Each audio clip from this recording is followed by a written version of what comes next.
বিয়ের ১৪ বছর পর আমার স্ত্রী আমাকে বলল অন্য একজন মহিলাকে নিয়ে বাইরে বেড়াতে ও খেতে নিয়ে যেতে। সে বলল, আমি তোমাকে অনেক ভালোবাসি, কিন্তু আমি জানি সেই মহিলাও তোমাকে ভালোবাসে এবং তিনি তোমার সাথে একান্তে কিছু সময় কাটাতেও ভালোবাসবেন। আমার স্ত্রী যার সাথে আমাকে বাইরে যেতে বলছিল তিনি ছিলেন আমার মা, যিনি ১১ বছর আগে বিধবা হয়ে গিয়েছেন। কিন্তু আমার কাজের চাপ আর ২ সন্তানের দায়িত্বের কারণে শুধু কোনো উপলক্ষ হলেই তার সাথে আমার দেখা হওয়া সম্ভব হতো। সেই রাতে আমি মাকে ফোন করে একসাথে বাইরে বেড়াতে ও খেতে যাওয়ার আমন্ত্রণ জানালাম। তিনি প্রশ্ন করলেন, কী ব্যাপার বাবা, তুমি ভালো আছো? আমার মা হলেন এমন একজন মানুষ যিনি গভীর রাতে ফোন কল বা আকস্মিক দাওয়াতকে কোনো দুঃসংবাদ বলে আগাম আশঙ্কা করেন। মায়ের প্রশ্নে আমি বললাম, ভাবছি তোমার সাথে কিছু ভালো সময় কাটাবো মা, শুধু তুমি আর আমি। তিনি এক মুহূর্ত ভাবলেন, তারপর বললেন, এমন হলে আমার খুবই ভালো লাগবে বাবা।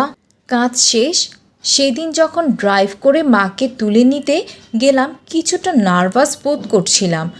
যখন সেখানে পৌঁছালাম খেয়াল করলাম তিনিও যেন এভাবে দেখা করার জন্য কিছুটা নার্ভাস।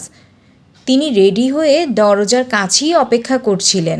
তার চেহারাতে ছিল দ্যুতিময় হাসি। গাড়িতে উঠতে উঠতে তিনি বললেন, আমি আমার বন্ধুকে বলেছি যে আমি আমার ছেলের সাথে বেড়াতে যাচ্ছি। তারা শুনে খুবই খুশি হয়েছে। আমাদের সাক্ষাতের বর্ণনা শোনার জন্য তারা অধীরভাবে অপেক্ষা করছে। আমরা যে রেস্তোরাঁয় গেলাম সেটা খুব দামি না হলেও বেশ ভালো আর আরামদায়ক ছিল। আমার মা আমার বাহু ধরেছিলেন যেন তিনি একজন ফার্স্ট লেডি। বসার পরে আমাকে মেনু পড়ে শোনাতে হলো। তিনি শুধু বড়লেখাই পড়তে পারেন। অর্ধেক পড়ে শোনানোর পর মুখ তুলে তাকিয়ে দেখলাম তিনি তাকিয়ে শুধু আমাকে দেখছে। তার ঠোঁটে এক নস্টালজি হাসি। তিনি বললেন, তুমি যখন ছোট ছিলে তোমাকে মেনু পড়ে শোনাতে হতো। আমি বললাম, এখন তাহলে সময় এসেছে যেন তুমি আরাম করো আর আমাকে সুযোগ দাও তোমার সেই কষ্টের প্রতিদান কিছুটা হলেও দেওয়ার। খেতে খেতে আমরা সাধারণ নিত্যনৈমিত্তিক কথাবার্তা বললাম, বিশেষ কিছু না। জীবনে নতুন নতুন ঘটে যাওয়া ঘটনাবলী একজন আরেকজনের সাথে জানালাম। আমরা অনেকক্ষণ গল্প করলাম। পরে যখন মাকে তার বাসায় নামিয়ে দিচ্ছিলাম তিনি বললেন, আমি তোমার সাথে আবার বেড়াতে যাব, কিন্তু দাওয়াতটা আমি দেব। আমি রাজি হলাম। যখন ঘরে ফিরলাম আমার স্ত্রী প্রশ্ন করল, তোমার সাক্ষাৎ কেমন কাটলো? জবাব দিলাম, ভীষণ ভালো। আমি যেমন ভেবেছিলাম তার চেয়েও অনেক ভালো। কিছুদিন পর আমার মা হঠাৎ হার্ট অ্যাটাক করে মারা গেলেন।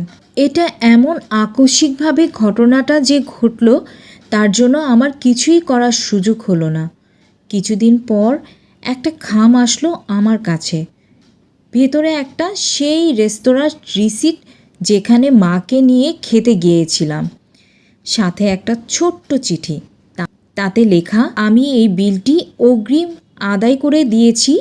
জানি না তোমার সাথে আবার সেখানে যেতে পারবো কি না। যা হোক, আমি 2 জনের খাবারের দাম দিয়েছি, একটা তোমার আরেকটা তোমার স্ত্রীর জন্য।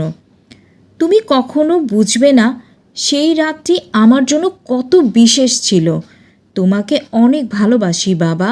সেই মুহূর্তে আমি বুঝতে পারলাম সময় মতো ভালোবাসি কথাটা বলতে পারা এবং প্রিয় মানুষগুলোকে কিছুটা একান্ত সময় দেওয়া কতটা জরুরি।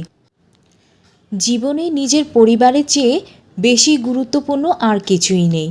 তাদেরকে তাদের প্রাপ্য সময়টুকু দিন, কারণ এগুলো কখনো পরে কোনো এক সময় এর জন্য ফেলে রাখা যায় না। আল্লাহ যেন আমাদের সবার মাদেরকে, যারা জীবিত আছেন এবং যারা মারা গেছেন, তাদের উপর রহমত বর্ষণ করেন। রাব্বি হামহুমা কামা রাব্বি নি সাগীরা। হে আল্লাহ, তুমি আমাদের মা বাবাকে সমস্ত গুনাহ মাফ করে দাও এবং জান্নাতুল ফেরদৌস দান করো। আমিন।